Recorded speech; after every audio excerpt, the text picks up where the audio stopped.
ଆସିଲେ ତୁ ମଧ୍ୟ ପରି ଭଳି ଶିକାର କରିବୁ। ଶୁଣ ବାବା, ଜଙ୍ଗଲରେ ଘୋଡ଼ା ମିଳନ୍ତି ନାହିଁ, ତୋ ପାଇଁ ଗୋଟିଏ ସୁନ୍ଦର ହରିଣୀ ଛୁଆ ନେଇ ଆସି ଏବଂ ପୁତ୍ର ରୋହିତକୁ ନେଇ ମହା ଆନନ୍ଦରେ ଦିନ ମୋର ଯାଉଛି। ଆଚ୍ଛା ରାଣୀ, ବହୁତ ଦିନରୁ ମୁଁ ମନସ୍ଥ କରିଥିଲି ଜଙ୍ଗଲକୁ ଶିକାର ଉଦ୍ଦେଶ୍ୟରେ ଯିବା ପାଇଁ। ଏଥିପାଇଁ ମୁଁ ଶୁଭ ସମୟ ନିର୍ଦ୍ଦିଷ୍ଟ କରୁଥିଲି। ମନ୍ତ୍ରୀ ରଘୁଦେବ ସମସ୍ତ ଆୟୋଜନ ପ୍ରସ୍ତୁତ କରିଛନ୍ତି। ଏଣୁ ମୁଁ ସମୟକୁ ଆଉ ଅତିବାହିତ ନ କରି ତୁମଠାରୁ ବିଦାୟ ନେଇ ଚଳିଯିବି ଶିକାର ଉଦ୍ଦେଶ୍ୟ ଜଙ୍ଗଲକୁ। ଯାଆନ୍ତୁ ସ୍ୱାମୀ, ଯଥାଶୀଘ୍ର ଲେଉଟି ଆସିବେ। ଥାଉ ରୋହିତ, ମୁଁ ଯାଉଛି। ବାବା, କଣ ହେଲା ରୋହିତ?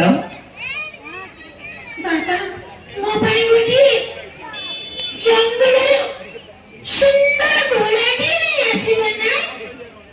ଆରେ ରୋହିତ, ଜଙ୍ଗଲରେ କଣ ଘୋଡ଼ା ମିଳନ୍ତି?